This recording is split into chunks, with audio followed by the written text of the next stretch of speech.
Pessoal, bem-vindos a mais essa edição do Expresso Israel, o nosso programa semanal trazendo as principais novidades de Israel e do Oriente Médio, com a nossa correspondente em Tel Aviv, Daniela Kresh. Como vai você?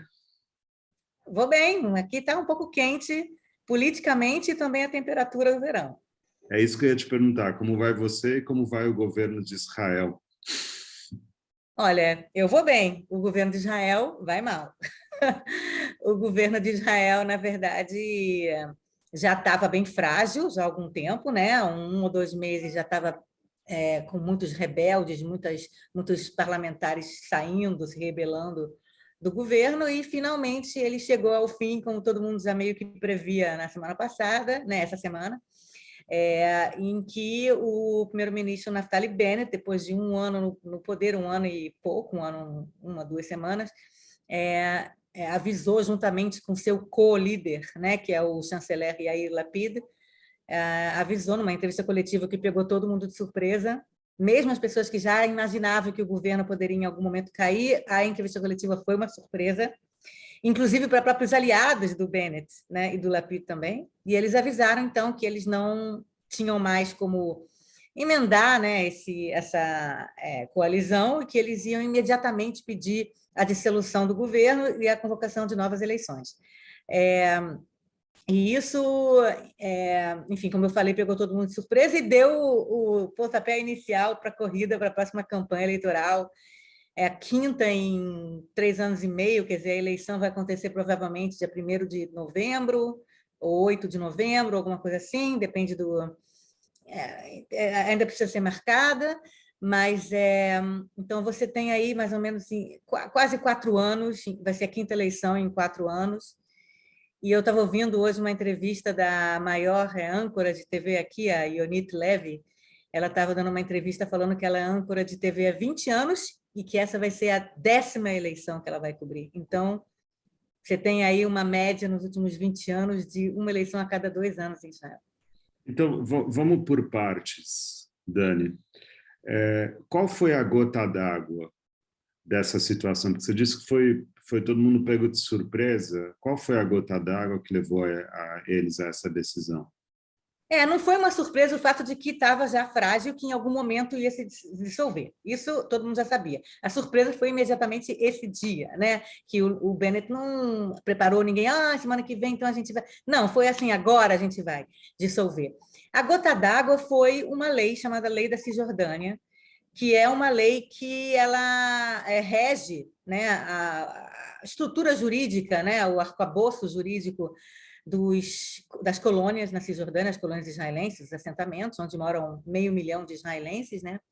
Em que, mais ou menos, como se eles morassem no aeroporto, né? Eles não moram em Israel, mas eles estão sob o arcabouço jurídico israelense. Quer dizer, a Cisjordânia nunca foi anexada por Israel, né? Ao contrário das colinas de Golã, de Jerusalém Oriental, a Cisjordânia nunca foi anexada, né? Até porque tem esse problema internacional, né? Não há consenso em Israel de que essa ocupação, né, que seria essa anexação, deveria continuar. É um conflito que acontece já há muito tempo, há 55 anos. Então, Israel nunca anexou, mas desde o momento em que ocupou ou conquistou, não sei que palavra que você quer usar, invadiu, sei lá, a Cisjordânia, aos poucos começaram israelenses, cidadãos de Israel, morar na Cisjordânia, e tinha que haver alguma coisa temporária que fosse para reger a vida dessas pessoas. Quer dizer, elas estão lá, elas moram lá, mas elas estão, na verdade, como se eles morassem em Israel. Pagam impostos, fazem serviço militar, tem até uma universidade, se alguém rouba alguma coisa, vai ser julgado pela lei israelense. Tudo isso é essa lei da Cisjordânia que eu estou falando, que ela na verdade, renovada a cada 5 anos, já há 55 anos. E é uma lei que, assim, tipo, ninguém dá a menor bola, porque sempre foi consenso que precisa renovar até resolver a situação mesmo da Cisjordânia, né? Por mais que esse temporário já dure 55 anos, ninguém achava que você tem que criar o caos na Cisjordânia juridicamente para resolver. Quer dizer, a resolução não tem nada a ver com essa lei, né? Essa lei, na verdade, ela meio que coloca um pouco organização na bagunça, né, na Cisjordânia. E o que aconteceu? Existe uma pessoa aqui em Israel, um cara que não sei se vocês ouviram falar, chamado Benjamin Netanyahu, um cara meio novo na política, que ele sabe lidar com a política israelense como ninguém. Ele é um mestre das cartas do jogo político israelense, para o bom, para o bem ou para o mal, talvez mais para o mal, uma coisa meio maquiavélica, né? E ele falou: tem que renovar essa lei agora, até o final de junho. Uma lei que normalmente, teoricamente, não precisava nem, sabe, assim, tipo, é óbvio que vai renovar. Ele falou: e se a gente não renovar, se a oposição não renovar a lei, não aceitar renovar essa lei? Aí o que acontece? Fim de junho, a lei expira e é o caos jurídico na Cisjordânia. É um caos que tem tantas implicações que a gente não pode nem imaginar a quantidade de implicações que isso tem. E é engraçado que o próprio Netanyahu é a favor dessa lei, né? Ele é a favor, inclusive, da anexação ou da ocupação ou dos assentamentos. Mas ele falou: eu vou juntar a oposição para a gente não concordar com essa lei, e isso vai pressionar o Naftali Bennett, que é o primeiro-ministro nesse momento, e que a base dele são os colonos, que vão reclamar com o Bennett e falar: Bennett, faz alguma coisa, que você não pode deixar essa lei expirar. E a única coisa que o Bennett tinha para fazer com esse jogo de chicken entre ele e o Netanyahu, a única coisa que ele podia fazer era convocar novas eleições. E por quê? Vou explicar. Porque convocando novas eleições, no momento que você dissolve uma coalizão e convoca novas eleições, tudo congela em Israel, inclusive as leis. Quer dizer, uma lei que teria que expirar no final de junho não vai mais expirar, porque está congelada. Então, isso dá ao Bennett mais 3 meses, 4, 5, sei lá quanto tempo, até a formação de um próximo governo. Isso dá, na verdade, a essa lei uma sobrevida.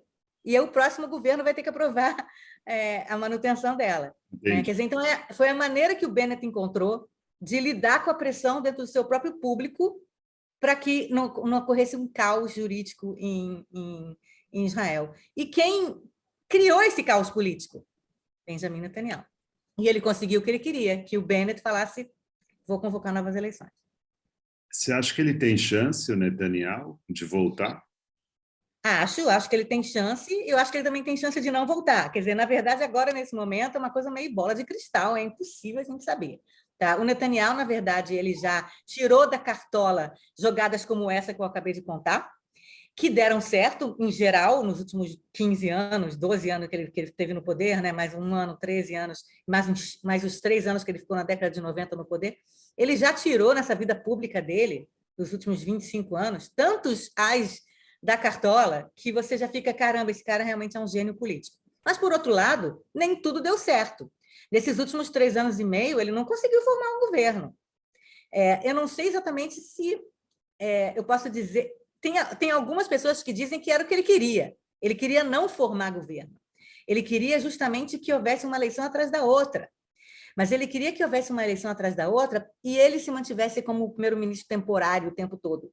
Por quê? O primeiro-ministro temporário, ele tem transitório, né, que é o governo transitório, que é entre a convocação de novas eleições e a formação do próximo governo. Você tem alguns meses de governo transitório que ele tem algumas coisas que ele pode fazer sem aprovação do parlamento. O primeiro-ministro temporário desse governo transitório, ele pode indicar ministros sem aprovação do parlamento. Ele pode fazer várias coisas que você não tem o procedimento normal que você teria no parlamento, no governo. Então, para o Netanyahu, ser primeiro-ministro provisório é a melhor coisa. É um primeiro-ministro meio ditador, porque ele tem muito mais poderes do que um primeiro-ministro num governo normal. Mas as primeiras pesquisas estão dizendo o quê? As primeiras pesquisas dizem que o Netanyahu, como sempre, na verdade, não tem nenhuma diferença do que nos últimos 3 anos e meio. As primeiras pesquisas dizem que o Likud, o partido do Netanyahu, vai ter algo entre 35 e 36 cadeiras, digamos 35 cadeiras. Tá? 25%, 30% das cadeiras. Isso não é o suficiente, obviamente, para ele ser primeiro-ministro sem fazer coalizões. Né? A história de Israel, justamente, que você tem que fazer coalizões. O problema é o seguinte: o Netanyahu mesmo estando em primeiro lugar, em segundo lugar está o Yair Lapid, o chanceler, atual chanceler, que vai ser o primeiro-ministro temporário agora. O Yair Lapid está com 20 cadeiras. Então, você tem 35 cadeiras para o Likud, 20 cadeiras para o A Futuro, que é o partido do Yair Lapid, e todos os outros partidos com menos de 10 cadeiras. Tá? Nessa situação, você precisa ir meio que buscar apoios de pequenos partidos, com menos de 10 cadeiras, todos eles. E o Netanyahu, ele nos últimos 20 anos, 25 anos na vida política, ele fez tantas inimizades que ele não consegue, mesmo sendo o partido mais votado, com 30%, né? Ele não consegue os outros 20%. Ele não consegue fazer coalizão porque as pessoas já odeiam ele. Na verdade, o que costurava esse governo que acabou de terminar agora era o ódio a Netanyahu, era a ojeriza a Netanyahu. Eles eram partidos completamente diferentes, de esquerda, de direita, centro, o Partido Árabe, e o que unia eles, e continua unindo eles, é o ódio ao Netanyahu. Então, o Netanyahu ele pode receber 30 cadeiras, 35, até 40. Ele não vai conseguir fazer o que a gente chama de bloco de direita. Ele não consegue nem no bloco de direita chegar a 61 cadeiras. Por quê? Porque tem pessoas da própria direita, como a Avigdor Lieberman, como o Gideon Sa'ar, que é o cara daquele partido Nova Esperança, que era do Likud, como o próprio Bennett, que também já foi do Likud. O Netanyahu comprou tanta briga com esses caras, que são de direita, que esses caras já falaram com o Netanyahu, a gente não vai de jeito nenhum. Então, o que vai acontecer? Vai meio que acontecer a mesma coisa. Vai ter eleições, o Netanyahu vai tentar formar o governo, vai passar 2 meses tentando formar o governo, não vai conseguir, vão ser convocadas novas eleições. Foi o que aconteceu nos últimos 3 anos e meio. O país, como é que é o clima entre a população? O país funciona com essa rotação inteira? Funciona porque é o seguinte, o sistema político aqui, ele, apesar de ter essa instabilidade que a gente vê agora, né, ele é formado de uma maneira que você tem os ministros são cargos políticos. Então, em geral, os ministros são parlamentares e são políticos, e são indicações políticas. Tá? Mas, abaixo do ministro, sempre tem um diretor-geral do ministério. Um corpo técnico mais... Uhum. Que é independente, digamos assim, nesses momentos. Entendi. Tá? Então, Israel, apesar dos últimos 4 anos estar nesse caos político, Israel está muito bem economicamente, as coisas acontecem, entendeu? O país anda. É claro que você não tem assim novas grandes leis, novos grandes... Tipo assim, a gente não está discutindo grandes... Mas com os palestinos, essas coisas assim que são os grandes temas nacional. Não está sendo discutido porque está tudo congelado nesse sentido, entendeu? Entendi. Não tem grandes decisões nacionais, tá? Mas o dia a dia, tranquilo, cada ministério tem o seu diretor-geral. Falando em grandes temas, como o conflito palestino, essa semana apareceu uma matéria no New York Times, uma matéria bem grande, uma investigação que eles fizeram sobre o assassinato da jornalista palestina, a Shirin, né? Shirin Abu Akleh. Ela mesma. Como é que isso repercutiu aí? Aqui não repercutiu nada. Aqui é engraçado que essas coisas repercutem no exterior, os israelenses não estão nem aí para esse assunto.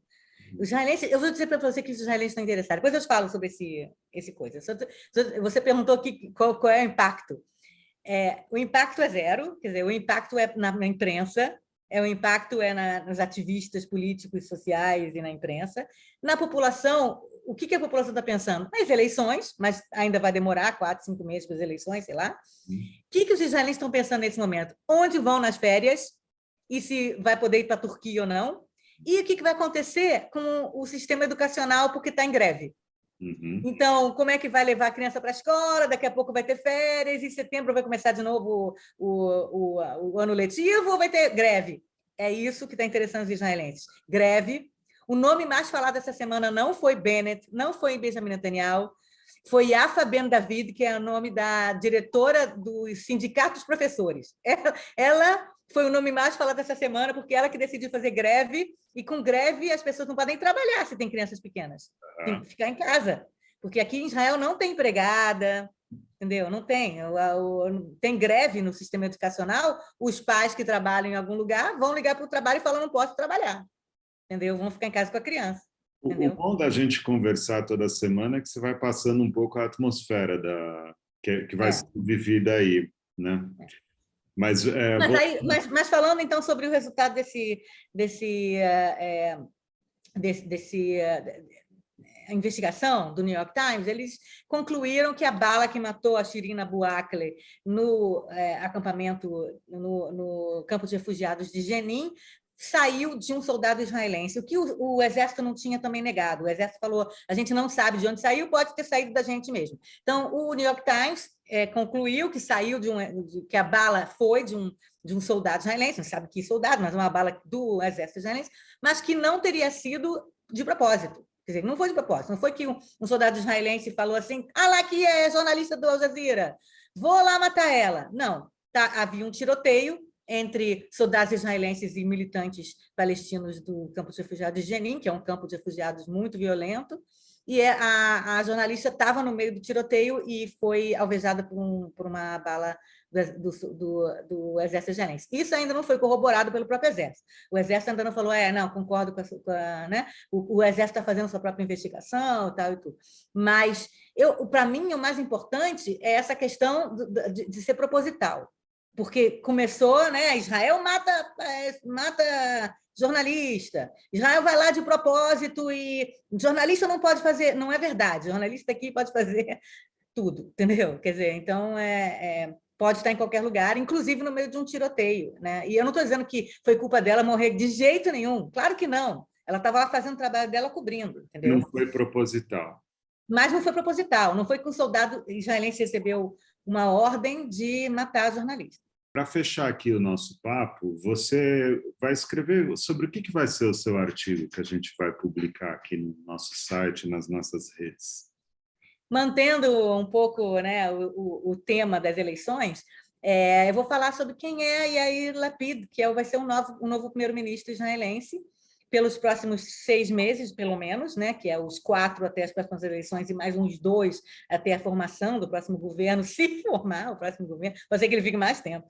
E quem é esse cara? Quem é Yair Lapid, né, que é um novato, porque vai ser, na verdade, a primeira vez que um primeiro-ministro vai assumir um governo temporário. Não é que ele estava como primeiro-ministro e continua alguns meses depois no governo temporário. Não, ele vai assumir um governo temporário. Isso nunca aconteceu na política israelense. Vou explicar quem é ele. É um cara de centro-esquerda. Vai ser a primeira vez que tem um cara de centro-esquerda à frente do governo israelense em 20 anos. Mais de 20 anos. Bom, ao menos uma noticinha alvissareira, então, para a gente que é progressista. É verdade, apesar de que ele, enfim, eu falei, ele até tem alguns privilégios como primeiro-ministro temporário, mas ele tem também algumas desvantagens. Ele não pode decretar o fim do conflito. Não. Ele não pode fazer nada muito... Mas pelo menos já é uma janela, né? Em 20 anos. Né? Quem sabe? Legal. Obrigado, então, Dani. Super obrigado. Obrigado a todos que nos assistiram. E fica aqui a sugestão para vocês nos seguirem nas nossas redes sociais e também no nosso site. Obrigado e até semana que vem.